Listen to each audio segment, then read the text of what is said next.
okay, in the early 90s, you're still a medical doctor. Oh, yeah. Yeah, I did this for years as a doctor. I was, by day and night, I'm a trauma guy, and then I'm in between that, flying up to Washington and going places doing this. It was kind of a through the looking glass life. Well, it still is, but most certainly was then, and also for my family. I asked you if you were still practicing medicine in the early 90s because the leader of the free world at that time, President Clinton, and his CIA director called you. Yeah. Technically, they could have called anybody on planet Earth. What made you this leading expert that they would seek you out and say, hey, we need you to come to the White House and brief us in an area that is highly, highly classified? Well, I think two things. One is they knew that we knew enough that we had effectively made contact with one or more of these civilizations. They knew that. They'd seen the footage. They knew the event. Number two, I know they knew that my uncle was Northrop Grumman, big aerospace guy. And number three, they knew that I had been studying this and had collected enough evidence that, I would know my way around. I know my way around much better now than I did 30 years ago, obviously. But and they didn't have anyone else to turn to. You have to understand. And by the way, this meeting was not at the White House. It was off-site in near the Pentagon, but it was not at the White House.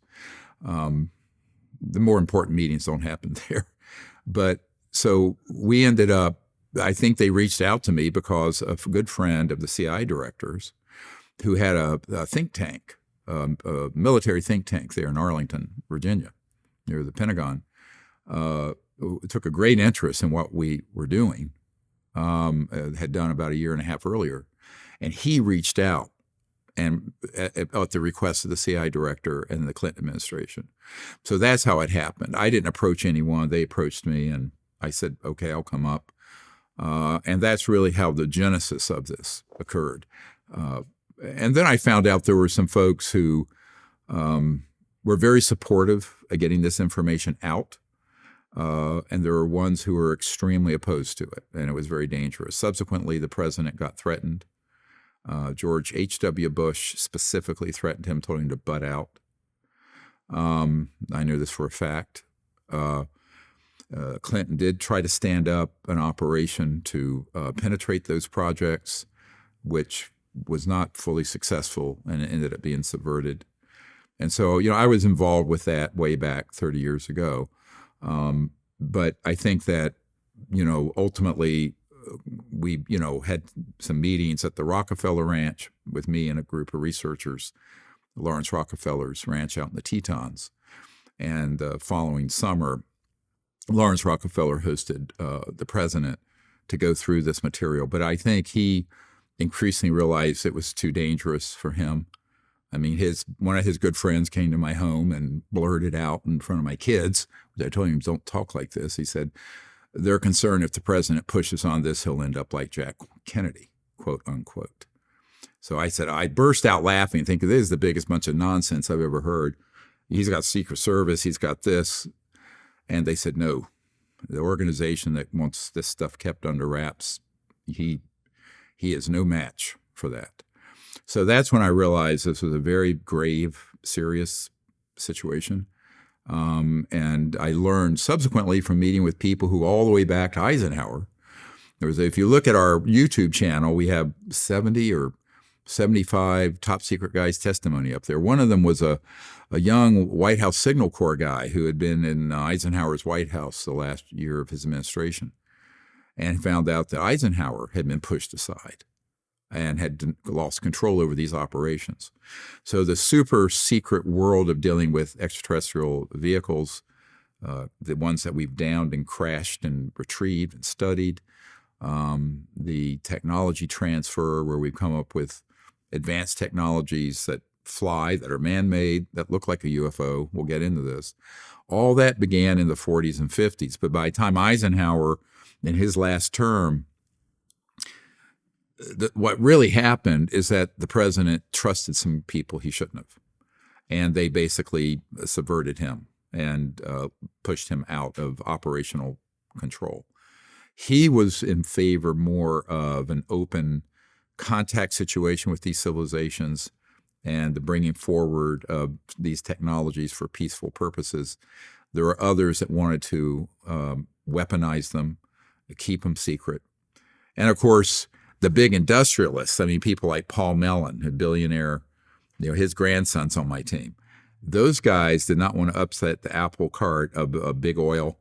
And, you look at how these UFOs move. I always tell people, let's demystify this.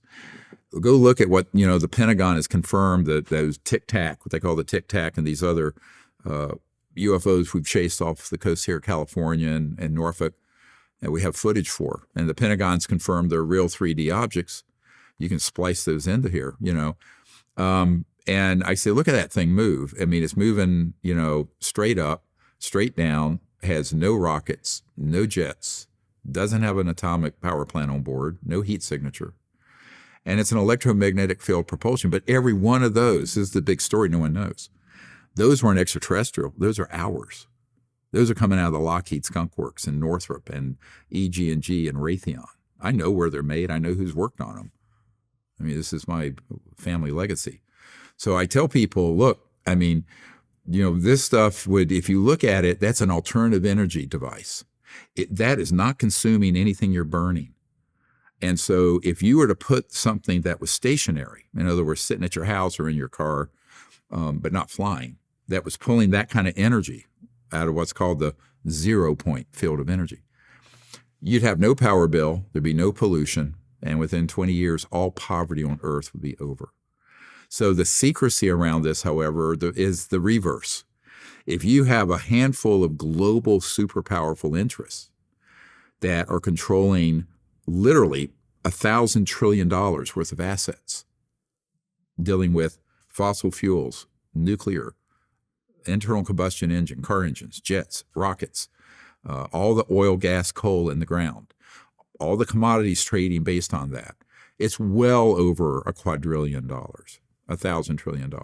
So there's the rub, is that whether it's 2023 or 1953, those interests, which actually have more power than we, the people, the Congress and the presidency and what have you, they're the ones calling the shots on this, I assure you, not the president. Now, the myth that we've all been sold is that we have a free press, and we do on certain things, but not on this, and that we have a democracy, a democratic republic that's intact. That got subverted, and there was essentially an unacknowledged coup d'etat between 1956 and 1960. That's just the truth.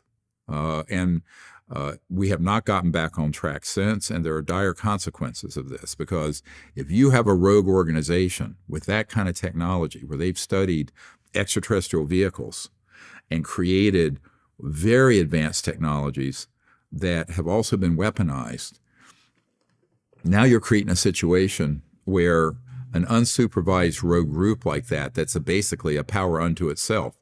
You remember Senator Daniel Inouye of the Senate from Hawaii. He said, I'm paraphrasing, but you can look this up, there exists a secret government with its own Air Force, its own Navy, its own funding mechanism that's above the law and free from the law itself. Now, this is the ranking senator on Intelligence Committee and et cetera. Now, that is the world I had to step into in the 90s, but I didn't know that. Now, when I first got involved with this, I had no idea that we were looking at that kind of problem and dysfunction. But, it was a very fast learning curve for me from 1993 to 95.